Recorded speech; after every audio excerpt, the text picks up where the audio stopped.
Bismillahirrahmanirrahim. Alhamdulillahirrahmanirrahim. Assalamualaikum warahmatullahi wabarakatuh. Sahabat-sahabat Sigma Omnisco dimanapun berada. Alhamdulillah hari ini kita bisa berjumpa lagi di live IG-nya Sigma Omnisco. Kali ini bersama Pak Agung sebagai Ketua Yayasan dari Sigma Cahaya Insani. Nah, tema kali ini menarik ya Ustadz, bahwa resilience di era digital gitu. Tentang resilience ini dulu kita pernah ngobrol ya, bukan dulu, awal-awal di awal tahun itu kita ngobrol tentang resilience di zaman kita ya Ustadz, bahwa resilience itu kita dulu harus dagang es atau ada tikus rupnya gitu ya.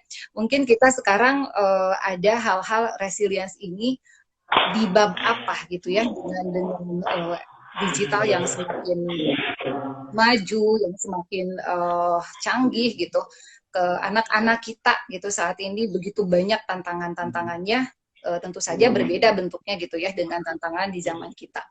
Nah, tanpa panjang lebar nanti kita diskusi, barangkali nanti ada orang tua atau teman-teman yang nonton, kita langsung saja serahkan kepada Ustadz Agung. Mangga Ustadz. Iya, Bismillahirrahmanirrahim. Assalamualaikum warahmatullahi wabarakatuh. Waalaikumsalam warahmatullahi wabarakatuh. Sebelum dilanjutkan, apakah suara saya jelas? Kayak ada gemaknya gitu, Ustadz. Oh, di ruangan tertutup. Sebentar. Di ruangan ya? Iya. Baik. Sebentar, izin dulu. Iya. Nah, teman-teman nanti yang sudah bergabung, bertanya apa kepada Ustadz Agung ya tentang resilience di era digital. Barangkali ada masukan juga untuk ya bagaimana sih remaja kita tangguh di serba berkecukupan gitu ya. Dan barangkali juga ada di antara kita gapnya, ada yang memang sudah silakan Ustadz. Sekarang apakah masih bergema atau sudah lebih baik? Sudah lebih baik, silakan. Baik. Bismillahirrahmanirrahim. Assalamualaikum warahmatullahi wabarakatuh. Waalaikumsalam warahmatullahi wabarakatuh. Alhamdulillahilladzi anzala sakinata fi qulubil mu'minin liyazdadu imanan ma'a imanihim. Asyhadu an la ilaha illallah wahdahu la syarika lahu Muhammadan abduhu wa rasuluhu alladzi la nabiyya ba'dah. Rabbi shrah li sadri wa yassir li amri wahlul 'uqdatam min lisani yafqahu qawli. Para pemirsa sahabat Sigma Omni ya, Masya Allah kita bisa bertemu kembali di live IG berkaitan dengan satu tema yang menarik begitu ya, sahabat-sahabat semuanya. Pada kesempatan ini saya diminta oleh tim Sigma Omni berbicara tentang resilience di era digital begitu ya. Kalau kita mau mencoba untuk flashback ya, tentang bagaimana seseorang hidup tumbuh untuk menjadi pribadi yang mandiri dan tangguh, ini mereka senantiasa dihadapkan dengan berbagai macam tantangan dalam hidupnya. Dengan berbagai macam tantangan. Kalau misalkan sahabat-sahabat semuanya mencoba untuk mempelajari bagaimana orang-orang sukses, maka kunci dari orang-orang sukses yang kita bisa pelajari, salah satunya adalah mereka adalah pribadi-pribadi yang tangguh.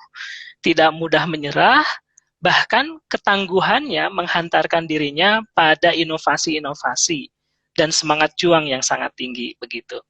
Nah, bagaimana halnya ketika kita melihat Rasulullah sebagaimana pribadi teladan kita semuanya. Ketika Rasulullah hidup, ini sudah ditinggal oleh ayahnya begitu ya. Bahkan tidak pernah bertemu dengan sosok ayahnya. Kemudian usia 5 tahun, Rasulullah SAW kemudian ditinggal oleh ibunya. Hidup dalam pengasuhan kakeknya. Dan seterusnya begitu. Nah, ini teladan sepanjang zaman bagaimana Rasulullah diterpa oleh Allah Subhanahu wa taala, ditarbiyah oleh Allah Subhanahu wa taala sehingga menjadi pribadi yang tangguh. Begitu. Kadang-kadang kita senantiasa membuat pembenaran, kan itu Rasul begitu ya. Itu Rasul pribadi yang sudah disiapkan oleh Allah untuk menjadi pribadi yang tangguh karena akan menjadi pemimpin dunia. Nah, sahabat-sahabat semua, jangan salah. Karena kita meyakini bahwa Rasulullah itu adalah teladan kita yang harus kita contoh begitu. Jadi apa yang dirasakan, apa yang dilalui di dalam kehidupan Rasulullah, tentu ini menjadi teladan buat kita semuanya.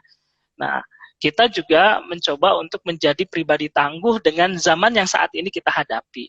Kalau Rasulullah ditempa dengan tidak adanya ayah, kemudian dilanjutkan tidak adanya ibu, kemudian dalam pengasuhan kakek dan pamannya, Rasulullah kemudian dididik untuk menjadi pribadi yang senantiasa penuh dengan perjuangan, begitu, maka kita pun harusnya sama.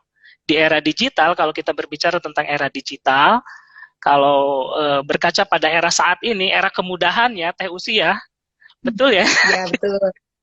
Bahkan waktu kemarin kita sempat diskusi, anak-anak kita saat ini untuk memasangkan sesuatu saja, itu sampai belum bisa ya. Atau contoh kecil lah, kalau misalkan baju, kancing baju kita copot, mereka sampai kebingungan seolah-olah dunia ini menjadi kiamat begitu. Saat baju sekolah, baju seragamnya itu copot kancingnya gitu ya. Ya, panitik we heula cenah ditutupan gitu. Padahal zaman-zaman dulu ketika ya kondisi orang-orang belum disibukkan dengan gadget begitu, mereka dilatih untuk kemudian kalau bahasa Indonesianya apa ya? Ngecos tuh, menjahit atau memasang kancing sendiri begitu ya, memasang kancing sendiri.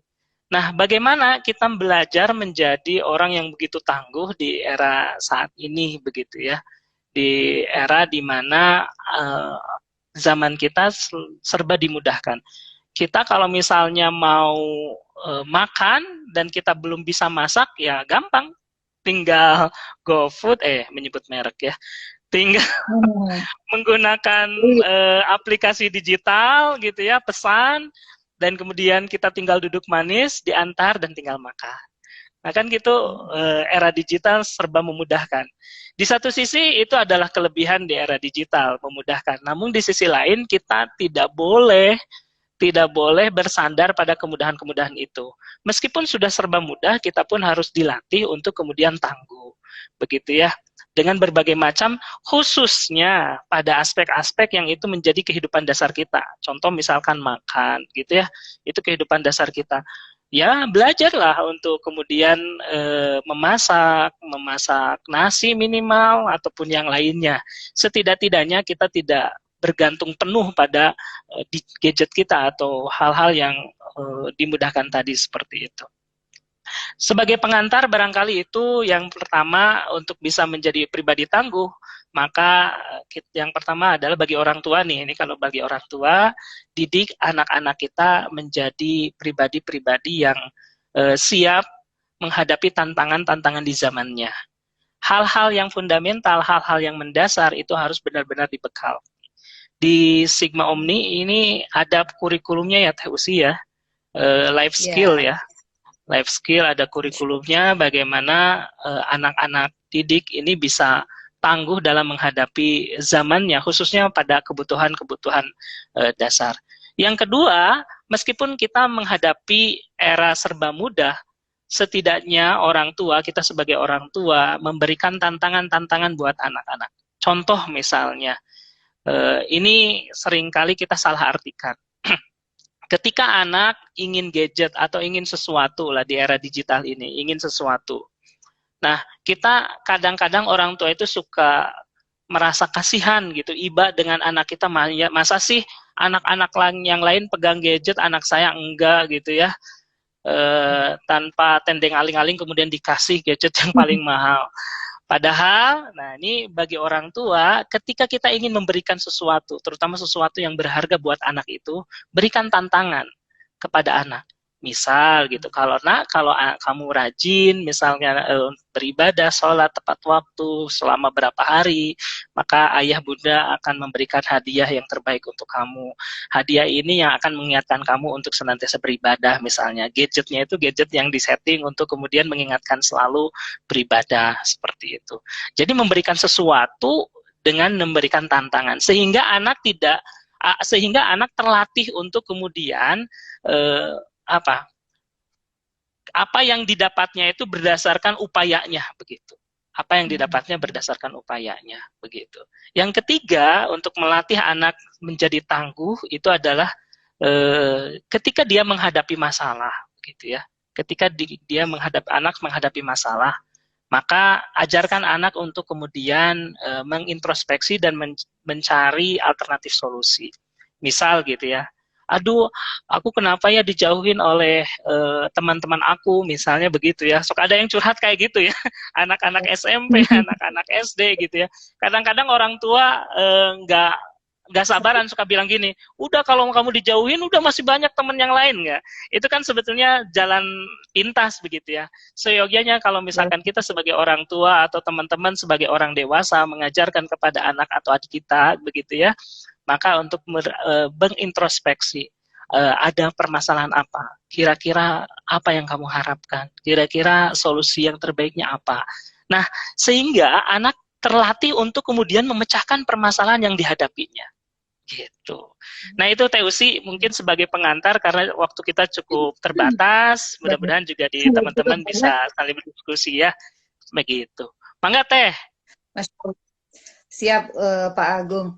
Masya Allah, tadi saya mencatat beberapa poin tentang bahwa kan setiap zaman itu ada tokohnya gitu, Ustadz ya, ada tokohnya, betul, ada tantangannya gitu.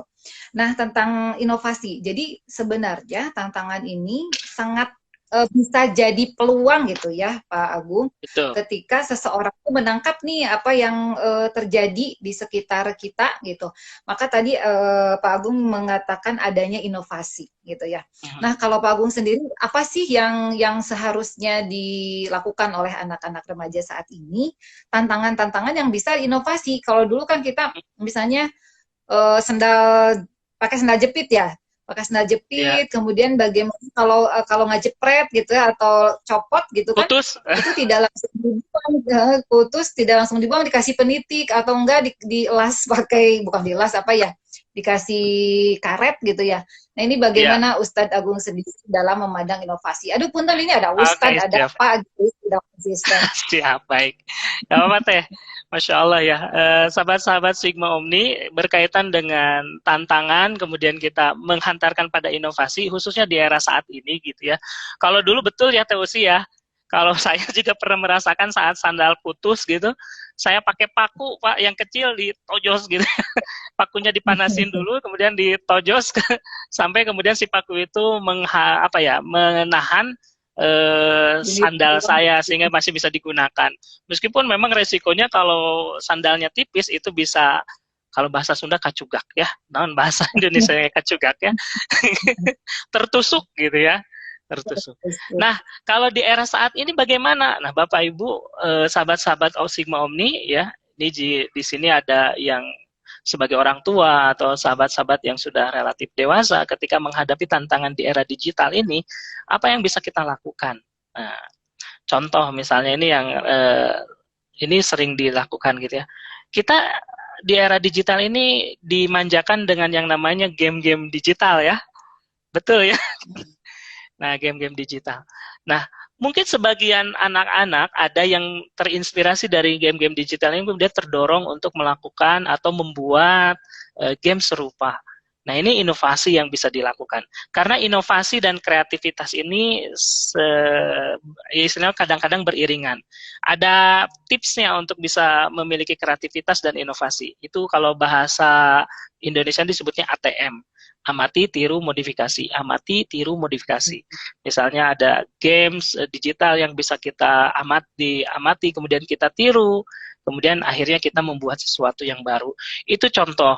Contoh yang lain, misalnya ketika kita handphonenya rusak, begitu ya, maka bisa jadi kita terdorong, ada beberapa anak yang terdorong untuk kemudian berinovasi, gimana cara memperbaiki hal itu. Gitu. Nah, itu contoh-contoh kemudian bisa mendorong orang itu memiliki inovasi. Nah, intinya ketika orang akan berinovasi, dia harus berhadapan dengan satu permasalahan. Nah, kadang-kadang kita tuh nggak aware dengan masalah gitu. Jadi lurus-lurus, padahal itu ada masalah yang mendorong orang untuk berinovasi begitu. Hanya kita kadang-kadang nggak aware dengan hal itu. Gitu. Itu mungkin Teh. Benar-benar. Ya. Kadang kita tidak tahu bahwa di sekeliling kita tuh ada masalah gitu ya. Jadi nggak ada inovasi gitu ya. Betul. Ya, tadi mungkin tentang amati, tiru, dan modifikasi. Kayak dulu ingat kalau gelas, dulu kan belum ada cangklekannya ya, Pak Agung. Jadi kita minumnya gini. Kalau sekarang ada cangklekan untuk memudahkan. Itu juga dari mengamati, meniru, lalu memodifikasi. Nah, Betul. ada yang paling banyak juga diungkapkan oleh anak-anak muda saat ini. Kalau kita compare-nya dengan Rasulullah SAW itu kayaknya bakal banyak yang bilang, ada itu mah Rasulullah gitu ya.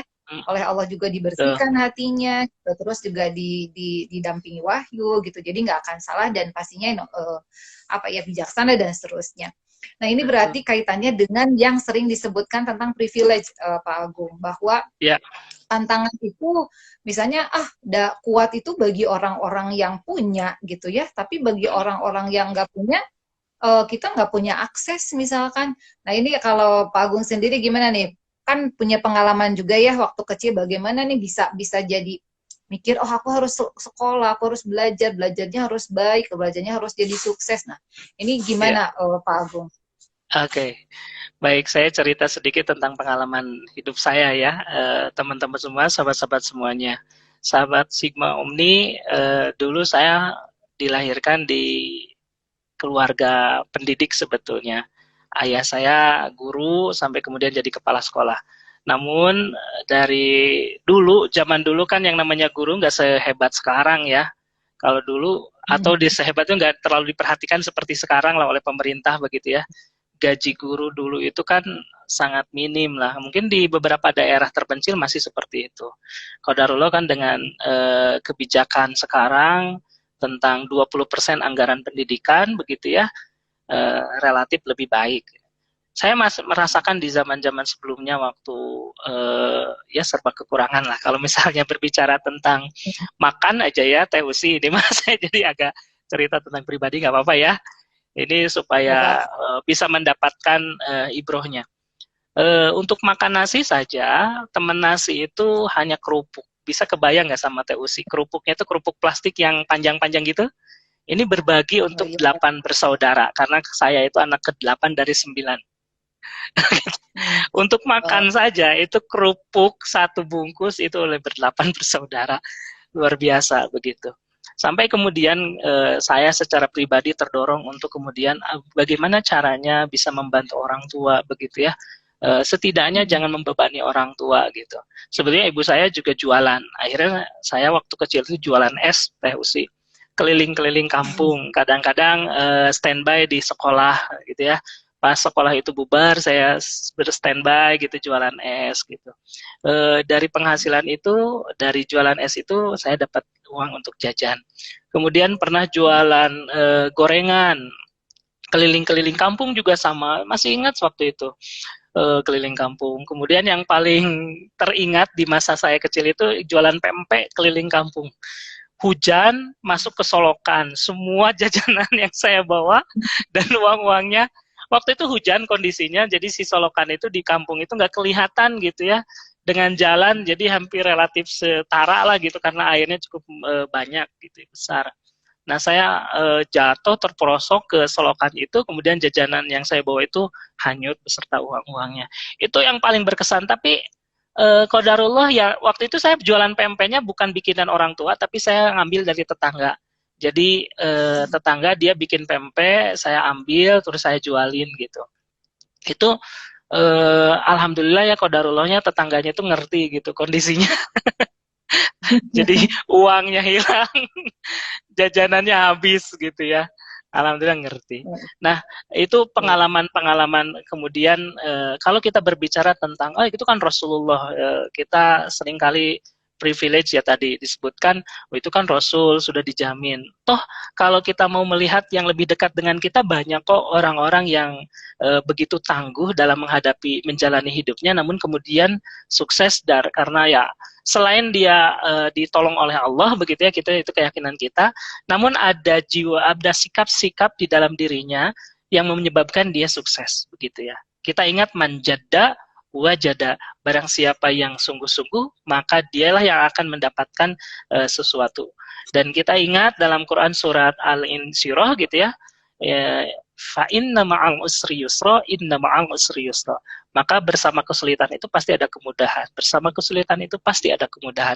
Nah, ketika orang dengan jiwa dan sikapnya yang tangguh, maka dia meyakini bahwa perjalanan perjuangannya ini pasti menghasilkan keberhasilan begitu suatu saat nanti, maka insya Allah itu menjadi modal utama. Begitu. Jadi tidak ada lagi privilege bahwa itu Rasulullah. Iya, Rasulullah ada itu untuk kita contoh.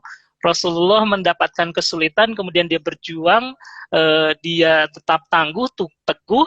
Nah, itulah yang sikap-sikap yang harus kita pelajari, begitu, yang harus kita teladani. Gitu teh, mungkin, masya Allah.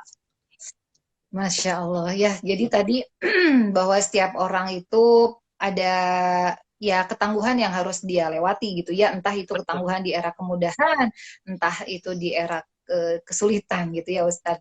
Nah, ya, teman-teman sekalian, sekali lagi bagi yang mau bergabung, maksudnya bertanya atau misalnya, resilience apa sih di zamannya gitu ya? Apalagi mungkin ada teman-teman di sini yang sebagai anak-anak milenial gitu ya, bisa sharing di komentar. Nah, Ustadz, kita sambil nunggu yang sharing, ada tadi namanya kemudahan. Jadi sebenarnya kemudahan ini kan tolak ukurnya kadang-kadang tidak bisa misalkan bagi saya mudah, bagi yang lain nggak mudah, tapi ini kita batasannya adalah zaman gitu ya. Kalau yang namanya zaman kan semua orang bisa mengalami kayak sekarang tidak ada minyak goreng, semua ngalamin nggak punya minyak goreng. Berarti kita ada ceritakeun gitu ke anak incu bahwa di zaman mamah pernah nggak ada minyak goreng gitu ya sampai harus ngantri. Nah di sini ada yang namanya inovasi, bisa jadi ya ada yang jadi rebusan lah makanannya, hanya dikukus dan seterusnya. Itu juga menjadi salah satu inovasi. Nah inovasi ini tadi kan kita tuh kayak bisa berinovasi jika peka terhadap satu masalah gitu ya. Kalau misalnya tidak ada kepekaan terhadap masalah, maka kita tidak akan mampu berinovasi karena dan nggak ngeh gitu. Nah, Ustadz, bagaimana kita bisa peka terhadap masalah sehingga kita tuh bisa menjadi orang yang aware gitu ya terhadap sekitar. Misalnya jalan bolong lah misalnya gitu. Nah, bagaimana Ustadz bisa agar kita ngeh terhadap masalah, terutama untuk teman-teman yang anak-anak zaman now gitu ya, merasa banyak masalah, padahal itu tuh bukan masalah gitu. Misalkan kayak tadi kancing copot gitu, sebenarnya itu bisa kita selesaikan gitu. Nah, Ustadz sendiri bagaimana untuk teman-teman yang ya anak-anak milenial? Masya Allah. Baik, bagaimana membangun aware ya terhadap permasalahan sehingga mendorong kita menjadi pribadi yang penuh dengan kreasi dan inovasi. Dimulai dari hal yang sederhana sebetulnya. Dimulai dari menyadari bahwa kita itu sebagai makhluk yang Allah akan uji sampai kapanpun begitu.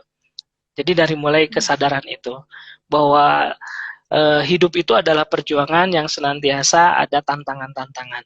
Nah, ketika kita sudah memulai dari perasaan, keyakinan atau pemahaman tentang hidup ini penuh dengan tantangan, bahkan kalau misalkan teman-teman yang sudah usia SMP dan SMA sebetulnya sudah bisa diterapkan ya. Kalau anak-anak SD masih perlu dibimbingan. Dalam artian dalam menghadapi atau menyadari itu masalah gitu ya. Karena gini, sebelum saya lanjutkan pembicaraan saya pernah mendapati anak saya yang pertama itu sekarang anaknya sudah SMP, tapi waktu kecil ketika dia terluka gitu ya, tiba-tiba kakinya tuh berdarah aja. Dia tuh nggak nyadar kalau kakinya tuh berdarah, nggak nyadar, terus biasa aja gitu. Cuman bilang, oh berdarah, udah gitu doang, nggak nangis, nggak ngapa-ngapain gitu ya. Kemudian saya diskusi sama teman saya yang di psikologi gitu ya, itu perlu dilatih gitu, aware-nya gitu. Itu artinya si anak belum terlatih bahwa ini teh darah, harus diajarkan ada apa, kenapa gitu. Masa iya sih dalam aktivitas nggak kerasa sama sekali juk-juk berdarah gitu ya. Itu kan kayak gitu. Itu kemudian dibimbing gitu, nah ini ada apa, coba diingat-ingat. Oh aku nggak tahu gitu. Kebetulan anak saya waktu itu masih usia 5 tahun. Nah lambat laun itu dilatihkan. Nah, kalau misalkan usia-usia SMP ke atas gitu ya, SMA, seharusnya ini sudah menjadi pemahaman yang sama bahwa hidup ini penuh dengan tantangan loh. Simpelnya begini, ketika kita mau sekolah saja, mau lulus SD, itu kan ada ujian. Atau sebelum lulus SD kelas 1, dari kelas 1 naik ke kelas 2 ada penilaian dulu, ada ujian dulu, naik kelas dari kelas 2 ke kelas 3 ada ujian dulu. Sesungguhnya ini sedang dilatihkan aware bahwa hidup itu penuh dengan ujian, tantangan yang harus kita hadapi dan harus kita lewati. Nah, ketika ini sudah selesai, maka kita tinggal lebih aware dengan lingkungan. Ada permasalahan-permasalahan tentang diri, ada permasalahan-permasalahan tentang lingkungan. Nah, misal ini peran orang tua juga sangat penting ketika berhadapan dengan permasalahan lingkungan. Kayak tadi misalkan contohnya yang Teh Usi sampaikan itu jalan bolong. Sampai anak saya yang keberapa, yang ketiga ya? Anak saya yang ketiga kan waktu itu jalanan tuh bolong ya Teh Usi ya dan sahabat Sigma Omni. Jalanan itu bolong. Dia tuh nanya ke ibunya, "Umi, ini kenapa jalan bolong?" "Oh, karena belum diperbaiki." Kenapa belum diperbaiki? Nah, kan biasanya anak-anak itu rasa ingin tahunya tinggi ya. Disitulah sesungguhnya anak sedang dilatih aware terhadap permasalahan lingkungan. Kemudian Umi saya jawab, istri saya jawab begini, mungkin belum ada dananya. Kenapa belum ada dananya? Mungkin belum ada pengajuan dari pemerintah setempat. Akhirnya dia berkesimpulan jalan bolong, gak ada dananya. Jalan bolong, gak ada dananya. Jadi kalau misalkan bolong, Umi ini jalannya bolong, gak ada dananya ya. Cina gitu, jadi kesimpulannya begitu. Tapi setidaknya anak kecil kan sudah terbangun mindset terhadap permasalahan lingkungan. Gitu. Nah ini kadang-kadang gitu ya, kadang-kadang orang dewasa ketika ada anak yang punya aware terhadap permasalahan lingkungan itu dimatikan dengan kata-kata kamu jangan nanya aja. Akhirnya dia mati sehingga tidak mau bertanya lagi.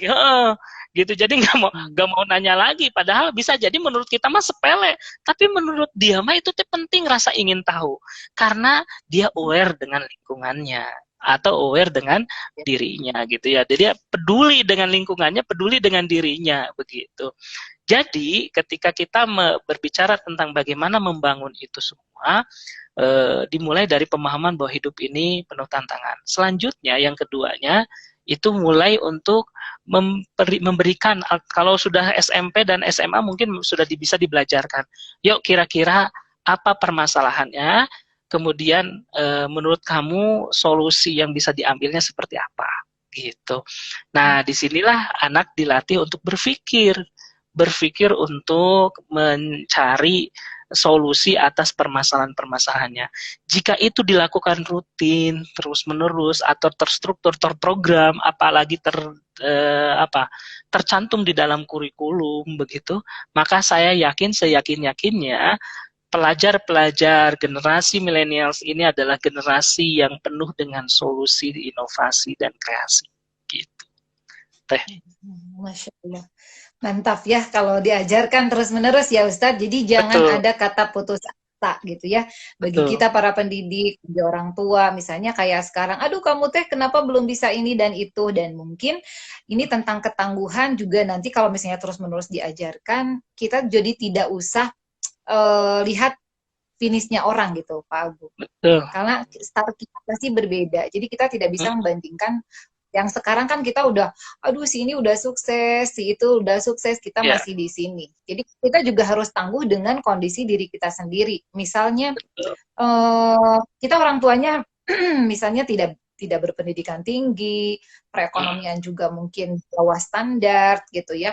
Terus kita juga barangkali kecerdasannya apa ya, kalau orang lain mah lihat guru tuh udah langsung pinter gitu ya, udah langsung masuk. Kalau saya mah menghafal juga sampai bolak-balik belum apal-apal. Nah ini mungkin juga bisa menjadi apa ya, kesusahan bagi para remaja. Kok orang-orang bisa sehebat itu gitu.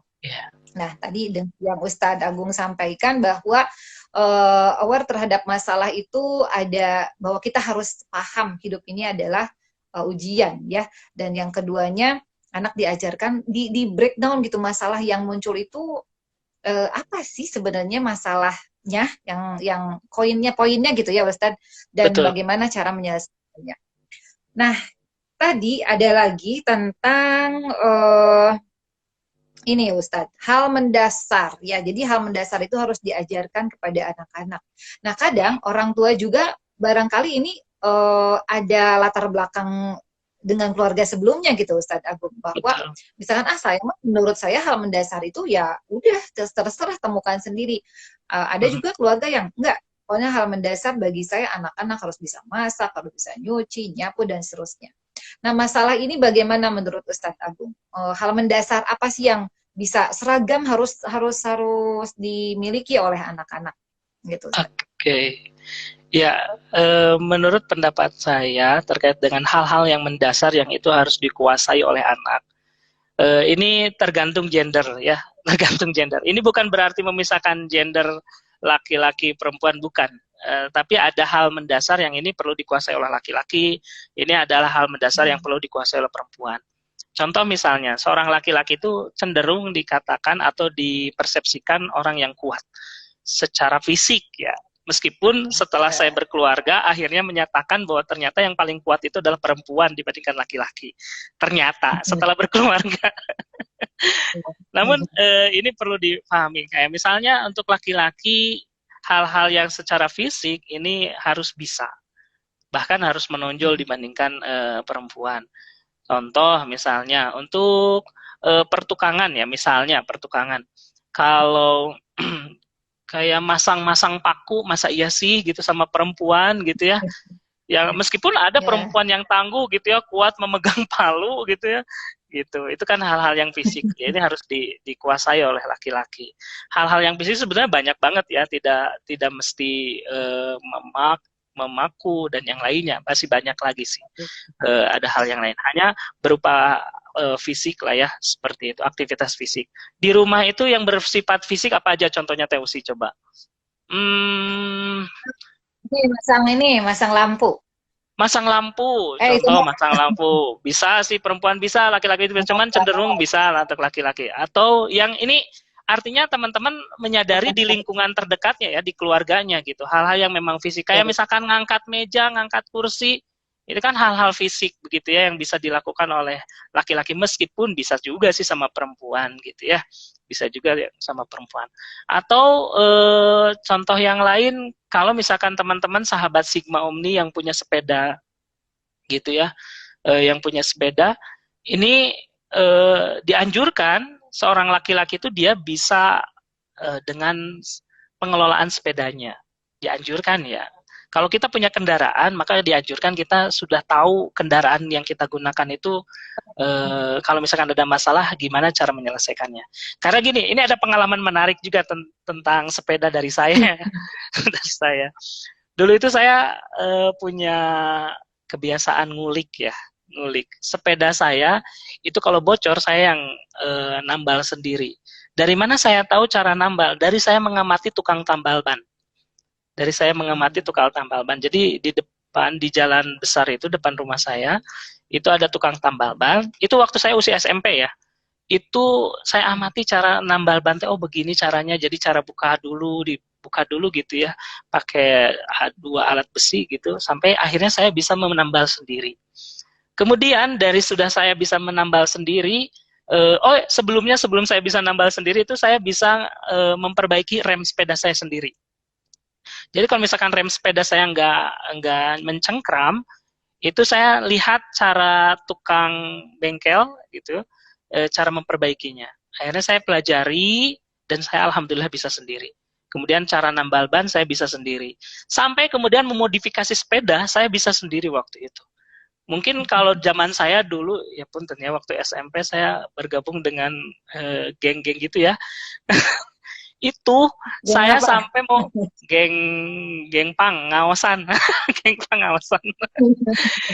Nggak ada teman-teman lah ya, teman-teman yang suka balapan gitu, tapi balapannya balapan sepeda.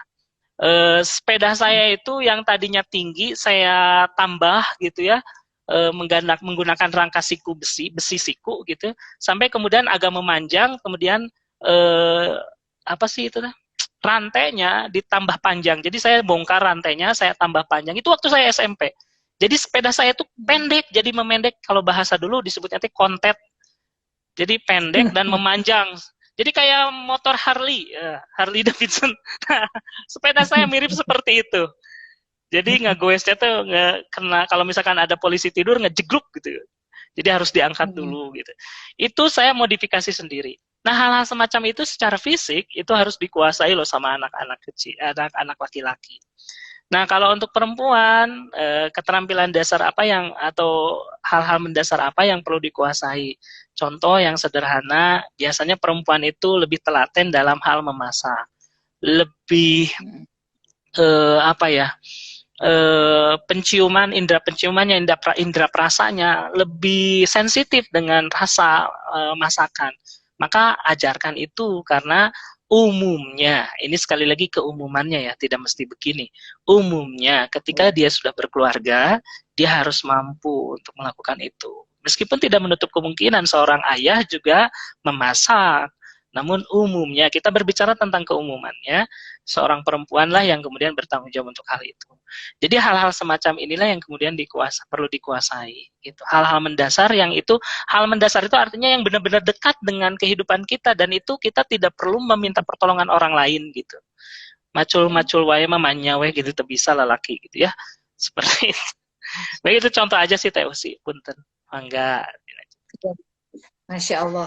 Ya, barusan ada insight-nya ya, bahwa hal mendasar itu yang paling dekat dengan kita. Jadi kita nggak perlu minta bantuan ke orang. Masa di kaos kaki minta bantuan orang gitu ya. Nah, betul. Nah, kadang sekarang anak-anak juga, saya punya pengalaman anak yang sulung itu nggak bisa pakai kaos kaki sampai kelas 6 SD. Karena selalu dibantu sama yang ngasuh, yang nemenin tuh selalu memasangkan kaos kaki. Dan nggak bisa makan pakai sendok. Pakai tangan, jadi selalu pakai sendok. Nggak bisa digini tuh Pak Gu, padahal kan ini tuh paling nikmat katanya ya. Iya, betul.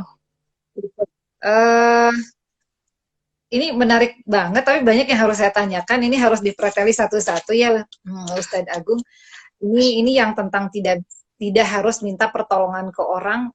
Nah, ini ada tadi ya yang sudah disampaikan oleh Ustadz Agung, bahwa dasar-dasar kayak makan, mandi itu kan sebetulnya udah nggak harus, ya udahlah silakan, itu mah butuh gitu ya, nggak usah diingetin gitu kan. Kalau zaman sekarang katanya so sweet itu adalah ketika saling ngingetin, ayo udah makan apa belum, udah mandi apa belum gitu ya.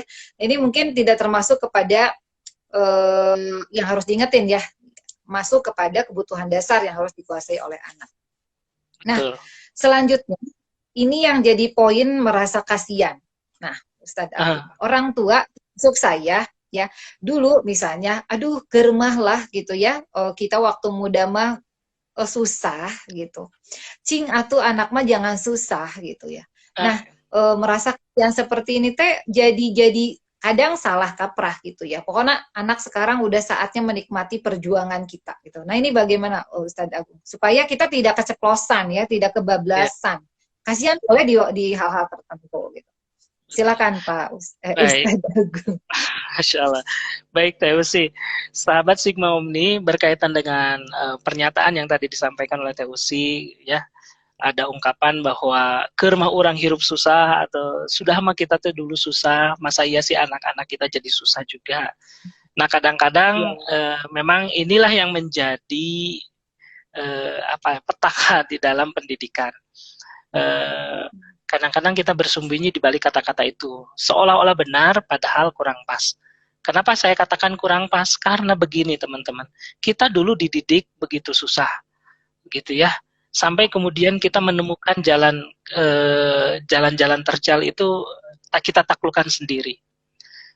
Ada kebanggaan saat kita menaklukkan satu tantangan. Mungkin Teh Usi dan yang lain-lainnya gitu ya, sahabat-sahabat Sigma Omni yang mengikuti siaran langsung IG ini, pernah menghadapi suatu tantangan dan kemudian kita menaklukkan.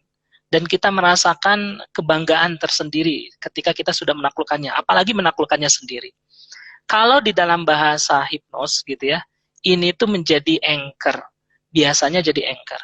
Ketika kita menghadapi kesulitan yang lain, kemudian kita mencoba meng-callback gitu ya, atau merecall gitu ya, kesuksesan yang pernah kita dapatkan saat kita menghadapi tantangan gitu, itu akan menjadi energi besar untuk bisa menaklukkan hal yang lain. Makanya kalau teman-teman sahabat Sigma Omni membaca buku Quantum Learning, ada di situ learning camp. Learning camp itu kenapa dilakukan? Untuk memberikan tantangan kepada anak, sehingga anak itu merasakan energi berlipat saat menaklukkan tantangan itu dan kemudian berhasil. Nah, energi berlipat dan kenikmatan saat berhasil itu kemudian di-anchoring, ditambatkan sehingga menjadi energi positif untuk menaklukkan tantangan berikutnya di dalam pembelajaran gitu. Nah, ini entry point-nya. Jadi teman-teman semuanya, nggak apa-apa anak-anak kita merasakan kesulitan di zamannya, ya, di zamannya dan sesuai dengan usianya, nggak apa-apa. Kita hanya perlu mendampingi. Bagi orang tua, kita hanya perlu mendampingi, memotivasi anak agar dia tangguh. Jangan dimudahkan. Ada satu kisah. Ini jadi ibroh buat kita. Ada seorang pemuda, dia jalan-jalan di taman. Dia melihat satu kepompong yang kepompong itu akan mengeluarkan kupu-kupu. Gitu. Jadi detik-detik terakhir kupu-kupu itu mau keluar dari kepompong.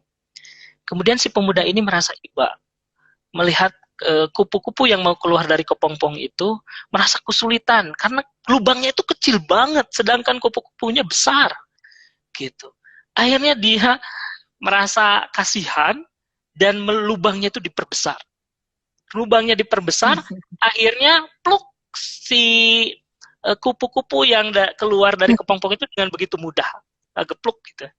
Kemudian dia amati apa yang terjadi. Ternyata si kupu-kupu itu nggak bisa terbang. Dibandingkan kupu-kupu yang bersusah payah keluar dari lubang kepompong yang kecil. Si kupu-kupu ini tidak bisa terbang. Selidik, ternyata di dalam tubuh kupu-kupu yang mau keluar dari kepompong itu ada banyak cairan. Cairan itu sesungguhnya diperlukan dilepaskan. Caranya gimana supaya lepas dari tubuhnya?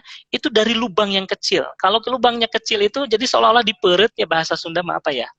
Jadi si cairannya itu nempel di fresh. Jadi nempel di lubang kecil itu. Sehingga ketika kupu-kupu keluar dari lubang kecil itu dalam kondisi sudah melepaskan cairan-cairan di dalam tubuhnya. Sehingga dia bisa hidup dengan normal. Begitu.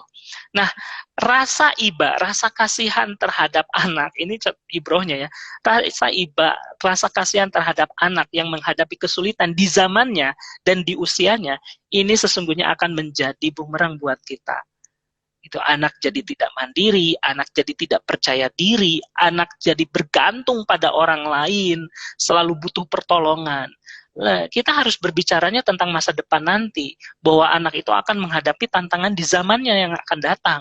Maka kita perlu menyiapkan anak-anak yang tangguh di masa kini, sampai kemudian dia tangguh juga di masa depan. Begitu kurang lebih.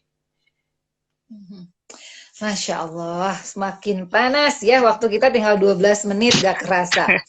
Ya, tentang bumerang kesulitan itu tadi yang Ustadz Agung sampaikan harus dirasakan ya. Jadi kesulitan itu tidak bisa diceritakan. Misalnya saya kadang berbicara juga sama anak-anak dulu, ibu, misalnya kalau nyuci harus ke sungai. Kalau bikin rumah kan kalau di zaman dulu mah suka gotong royong ya Ustadz, ngalah batu gitu ke sungai, ngalah batunya gitu. Itu tuh ada budaya sosialnya gitu ya. Literasi sosial itu di pedesaan masih ada gitu ya, masih terbentuk. Betul. Gitu. Nah, ini tadi ada bahasa bahwa ketika anak-anak dibiasakan oleh orang tua untuk ada upaya dulu gitu untuk mendapatkan sesuatu gitu ya. Ini juga ternyata tidak jauh dari yang namanya resilience gitu ya di era digital sekarang gitu. Nah, bagaimana Ustadz Agung? Tadi kan proses kayak barusan kupu-kupu tuh kan sebenarnya dia lagi proses tuh. Betul. Di cairan tadi gitu ya. Nah, upaya sebesar apa, seberat apa ya, yang mungkin karena kita Sigma Omni ini adalah SMA. Kalau Ustadz Agung mungkin di zaman SMA ini ada ketangguhan yang semacam apa sih yang harus dimiliki oleh anak SMA gitu. Upaya seperti apa, proses yang gimana yang bisa dia lewati tanpa bantuan orang tua misalnya. Oke, luar biasa nih masa SMA ya. Mungkin teman-teman bisa berbagi juga nih, teman-teman yang sahabat Omni yang sekarang usia SMA ada masalah-masalah apa atau kesulitan apa yang dihadapi, bisa nanti cerita ya di chat gitu ya. Teman-teman semuanya, kalau berdasarkan pengalaman terkait dengan SMA, paradigma kita tentang SMA itu adalah lebih dekat dengan masyarakat sebetulnya. Artinya apa? Setelah lulus SMA, dia sudah mulai fokus pada profesi nantinya. Profesi apa yang nanti akan kita kejar. Kemudian setelah selesai kuliah, dia akan lebih dekat dengan masyarakat lagi, terjun di dunia masyarakat. Ada yang lulus SMA langsung terjun di dunia masyarakat atau di dunia profesinya. Maka akan ada kesulitan-kesulitan atau tantangan-tantangan di zamannya, di usia SMA. Apa tantangannya yang dirasakan? Umumnya begini. Tantangan yang pertama yang dirasakan itu adalah tantangan menentukan profesi atau peran hidup yang akan dijalaninya di masyarakat apa. Itu tantangan loh, bukan hal yang sederhana loh memikirkan hal itu. Perlu perenungan cukup panjang begitu. Saya akan berperan sebagai apa di masyarakat? Saat nanti SMA, saya akan berperan sebagai, atau saat saya nanti lulus SMA, baik itu melanjutkan ke perguruan tinggi ataupun melanjutkan ke dunia profesi, ya meskipun ya lulusan SMA ya profesinya masih terbatas lah gitu ya. Namun ini sudah menjadi harus pertimbangan dan pemikiran kita. Setelah saya lulus SMA atau nanti saya melanjutkan ke jenjang yang lebih tinggi, peran hidup apa yang akan saya lakukan di masyarakat? Karena kita akan lebih dekat dengan masyarakat nantinya. Gitu. Ini tantangan yang harus kita jawab. Gitu. Kalau misalkan ini sudah bisa kita jawab, maka kita tinggal lakukan pematangan, pengasahan. Karena pisau yang tajam itu akan lebih mudah digunakan dibandingkan pisau yang tumpul. Begitu.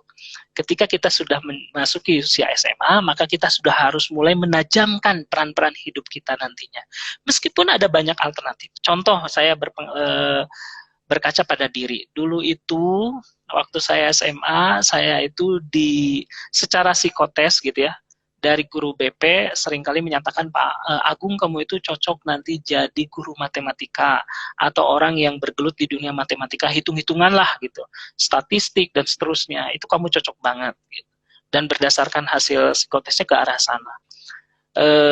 Sebetulnya saya menyadari itu, jadi saya menyadari itu bahwa saya cocok di situ, cuman memang bedanya waktu itu saya menggebrak diri saya harus berbeda dengan bapak saya. Jadi bapak saya itu guru matematika THUSI. Jadi saya nggak mau sama dengan bapak saya.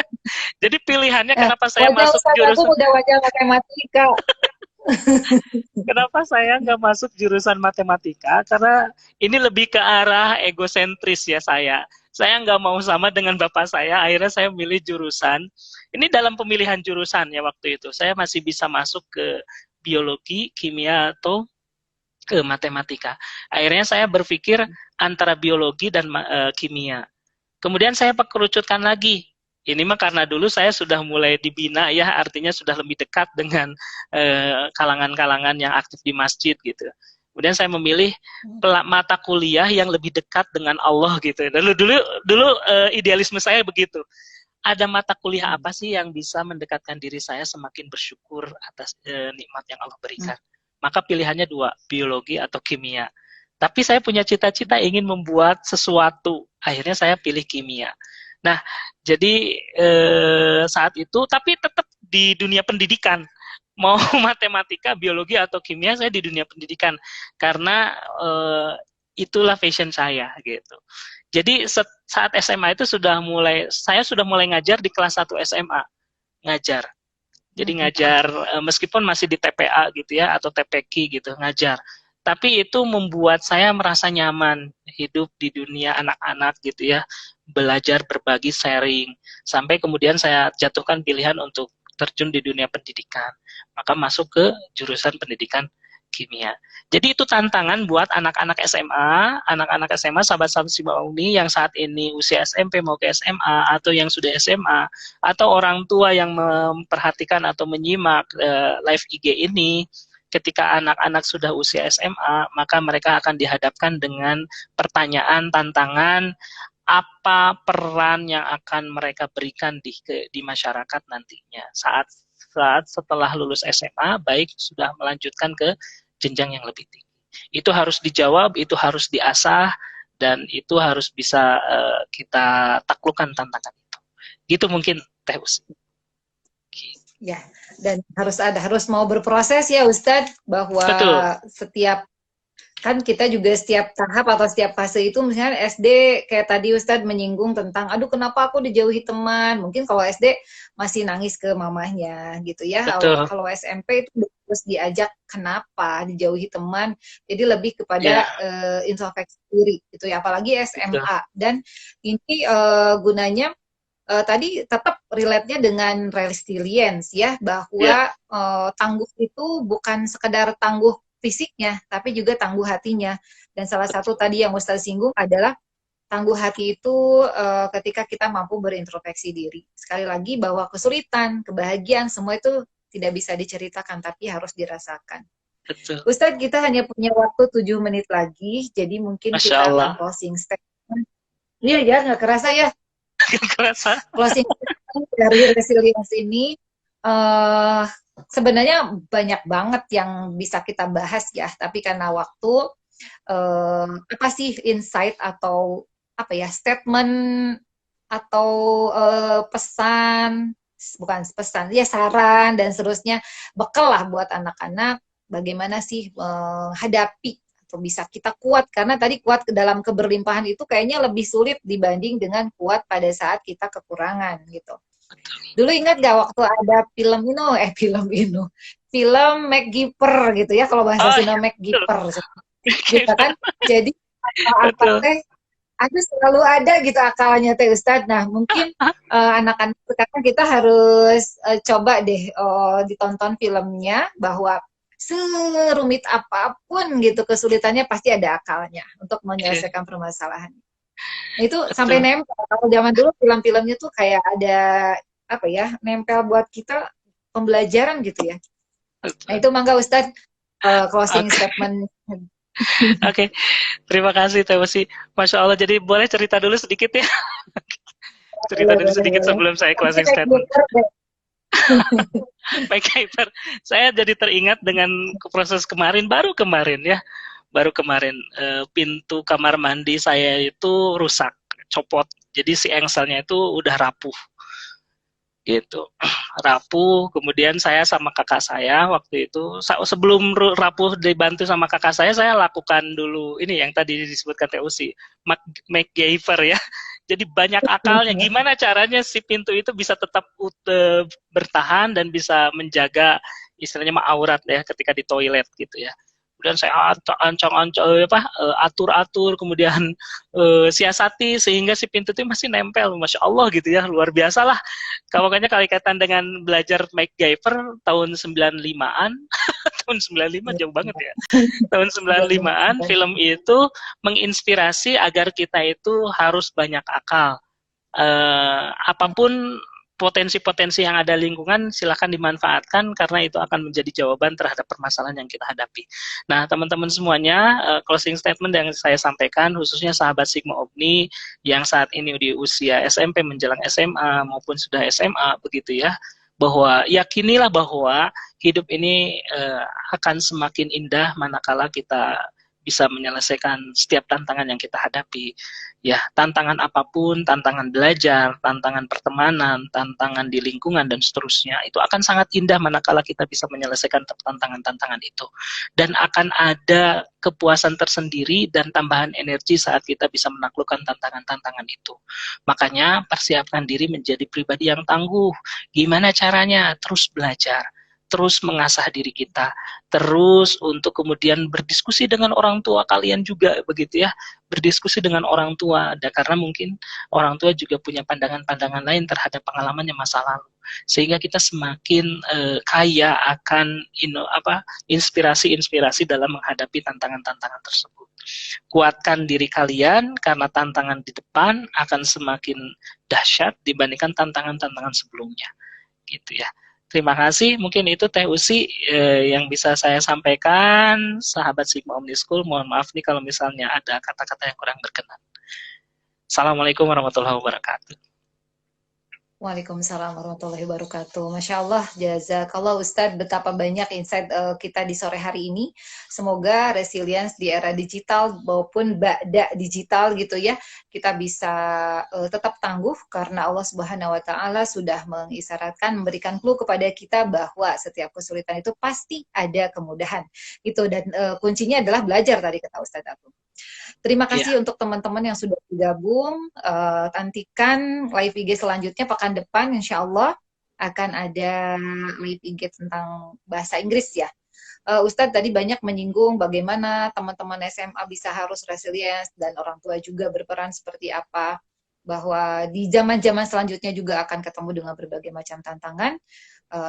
Jangan pernah putus asa juga ya Ustadz. Resilience ini tes gitu. Jadi kita mungkin kalau sekarang aduh berat banget, besok kita bisa ketawa-ketawa. Ngapain kita nangis-nangis tentang satu hal? Ternyata itu ada solusinya tuh sangat mudah gitu ya. Wallahu a'lam bishawab. Hatur nuhun sekali lagi jazakallah Ustadz Agung, jazakallah sami-sami. Iya, terima kasih juga untuk teman-teman. Sekali lagi, sekian dari kami. Kita akhiri dengan bacaan hamdalah dan doa akhir majelis. Alhamdulillahirabbil alamin. Subhanakallahumma bihamdika asyhadu an la ilaha illa anta astaghfiruka wa atubu ilaik.